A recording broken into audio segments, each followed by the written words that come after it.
Friends, welcome back to my channel ಲೇಖಪ್ರಿಯಾಸ್ multipurpose channel. ಇವತ್ತು ಏನಾಯ್ತು ಗೊತ್ತಾ, ಯಾಕೋ ಸ್ವಲ್ಪ ಬೋರ್ ಆಗ್ತಿತ್ತು. ಅವಾಗಲೇ ಟೈಮು 9 ಗಂಟೆ ಆಗಿತ್ತು. ಏನು ಮಾಡೋದು ಅಂತ ಇವ್ರಿಗೆ ಫೋನ್ ಮಾಡಿದೆ. ಪುಣ್ಯಾತ್ಮ ರಿಸೀವ್ ಮಾಡಲಿಲ್ಲ. ನಿಯರ್ಲಿ ಒಂದು 5 to 6 ಟೈಮ್ಸ್ ಮಾಡಿದೆ. ಯಾಕೊಂಥರ ಅನಿಸ್ತು, ಯಾಕೆ ರಿಸೀವ್ ಮಾಡ್ತಿಲ್ಲ. ಆ ಟೆನಿಕೋಸ್ ರಿಸೀವ್ ಮಾಡ್ತಾರೆ ನನ್ನ ಕಾಲ್ ಮಾತ್ರ. ಅದು ಎಲ್ಲೇ ಇದ್ರು, ಯಾವ ಪರಿಸ್ಥಿತಿಯಲ್ಲಿದ್ರು ರಿಸೀವ್ ಮಾಡ್ತಾರೆ. ಜಸ್ಟ್ ಅಂಡರ್ಸ್ಟ್ಯಾಂಡ್, ಯಾವ ಪರಿಸ್ಥಿತಿಯಲ್ಲಿದ್ರು ರಿಸೀವ್ ಮಾಡ್ತಾರೆ ನನ್ನ ಕಾಲ್ ಮಾತ್ರ. ಬಟ್ ರಿಸೀವ್ ಮಾಡಲಿಲ್ಲ, ಯಾಕೊಂಥರ ಗಾಬರಿ ಆಯಿತು. ಮತ್ತೆ ಆಮೇಲೆ ಒಂದು 10 ನಿಮಿಷ ಆದಮೇಲೆ ಮತ್ತೆ ಕಾಲ್ ಬ್ಯಾಕ್ ಮಾಡಿದ್ರು. ಎಲ್ಲಿದ್ದೀರಾ ಅಂತ ಕೇಳೋದಕ್ಕೆ, ಇಲ್ಲಿ ಯಾವುದೋ ಒಂದು ಚಿತ್ರದುರ್ಗದಲ್ಲಿ ಒಂದು ಜನಪದ ಫಂಕ್ಷನ್ ಇದೆ, ಪ್ರೋಗ್ರಾಮ್ ನಡೀತಿದೆ. ಪ್ರಖ್ಯಾತ ಗಾಯಕಿ ಸವಿತಾ, ಬೆಂಗಳೂರು ಜನಪದ ಗಾಯಕಿಯವರು, ಅವ್ರ ಕಡೆಯಿಂದ ಒಂದು ಪ್ರೋಗ್ರಾಮ್ ನಡೀತಿದೆ. ಶರಣ ಸಂಸ್ಕೃತಿ ಉತ್ಸವ, ಚಿತ್ರದುರ್ಗದ ದಸರಾ ಫಂಕ್ಷನ್, ದಸರಾ ಕಾರ್ಯಕ್ರಮದ ಪ್ರಯುಕ್ತ ನಮ್ಮ ಚಿತ್ರದುರ್ಗದಲ್ಲಿ ಶರಣ ಸಂಸ್ಕೃತಿ ಉತ್ಸವ ಅಂತ ನಡೆಸಲಾಗುತ್ತೆ ಪ್ರತಿ ವರ್ಷ. ಅದ್ರ ಪ್ರಯುಕ್ತ ಇಲ್ಲಿದ್ದೀನಿ ನಾನು ಆ ಫಂಕ್ಷನ್ ಅಲ್ಲಿ ಅಂತ ಅಂದ್ರು. ನಾನು ಬಿಟ್ಟು ಹೋಗಿದ್ದೀರಲ್ಲ, ನಾನು ಬರ್ತೀನಿ ಪ್ಲೀಸ್ ಅಂತ ಅಂದೆ. ಸರ್ ರೆಡಿ ಆಗು, ಬರ್ತೀನಿ ಅಂತ ಅಂದ್ರು. ಜಸ್ಟ್ ರೆಡಿ ಆಗ್ಬಿಟ್ಟೆ, ಹೋಗಿ ಬಂದ್ವಿ. ಸೊ ಅದ್ರ ಕ್ಲಿಪ್ಪಿಂಗ್ಸ್ನ ನಾನು ನಿಮ್ಮ ಜೊತೆ ಇವತ್ತಿನ ವಿಡಿಯೋದಲ್ಲಿ ಶೇರ್ ಮಾಡ್ತಾ ಇದ್ದೀನಿ. ಹಾಗೆ ಒಂದು ಕ್ಯೂಟ್ ಆಗಿರುವಂತಹ ಗೊಜ್ಜು, ಬೆಂಡೆಕಾಯಿ ಗೊಜ್ಜು ಕೂಡ ಶೇರ್ ಮಾಡ್ತಾ ಇದ್ದೀನಿ. ಸೊ ನೋಡ್ಕೊಂಬನ್ನಿ.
ನೋಡ್ಕೊಂಬಂದ್ರಲ್ಲ ಎಷ್ಟು ಚೆನ್ನಾಗಿತ್ತು ಫಂಕ್ಷನ್ ಅಂತ.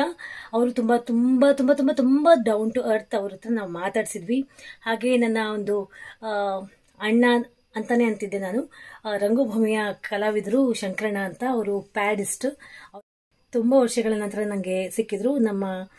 ನಾನು ಹಾಗೂ ನಮ್ಮ ಮನೆಯವರು ಅವ್ರ ಹತ್ರ ತುಂಬಾ ಆತ್ಮೀಯದಿಂದ ಮಾತಾಡ್ಸಿದ್ವಿ. ಅವರು ಕೂಡ ಅಷ್ಟೇ ಪ್ರೀತಿಯಿಂದ ಮಾತಾಡ್ಸಿದ್ರು. ಹಾಗೂ ಆ ಸವಿತಾ ಅವ್ರ ಬಗ್ಗೆ ನಾನು ಹೇಳಲೇಬೇಕು. ಆ ಮೇಡಮ್ ತುಂಬಾನೇ ಡೌನ್ ಟು ಅರ್ತ್, ತುಂಬಾ ಚೆನ್ನಾಗಿ ಮಾತಾಡ್ಸಿದ್ರು. ಮನೆಗೆ ಬನ್ನಿ ಅಂತ ನಾನು ಕೂಡ ಇನ್ವೈಟ್ ಮಾಡಿದೆ ನೆಕ್ಸ್ಟ್ ಟೈಮ್ ಬಂದಾಗ. ಬಟ್ ಅವರವರ ಒಂದು ಬ್ಯುಸಿ ಶೆಡ್ಯೂಲಲ್ಲಿ ಮತ್ತೆ ಚಿತ್ರದುರ್ಗಕ್ಕೆ ಬಂದಾಗ ಖಂಡಿತವಾಗಿಯೂ ಬರ್ತೀನಿ ಅಂತ ಹೇಳಿದ್ದಾರೆ. ಬಟ್ ಫಂಕ್ಷನ್ ಮಾತ್ರ ಅವರ ಒಂದು ವಾಯ್ಸ್ ಸಖತ್ತಾಗಿ ವಾಯ್ಸ್ ಇತ್ತು.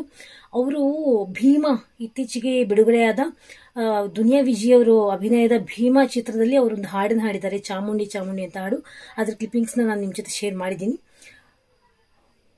ಅದ್ಭುತವಾದ ಗಾಯನ, ಅದ್ಭುತವಾದ ವಾಯ್ಸ್ ಅವ್ರದ್ದು, ತುಂಬಾ ಚೆನ್ನಾಗಿ ಅನಿಸ್ತು.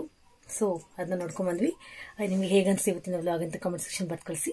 ನನ್ನ ಚಾನಲ್ ಸಬ್ಸ್ಕ್ರೈಬ್ ಮಾಡಿ, ಲೈಕ್ ಮಾಡಿ, ಶೇರ್ ಮಾಡಿ. You all take care, by.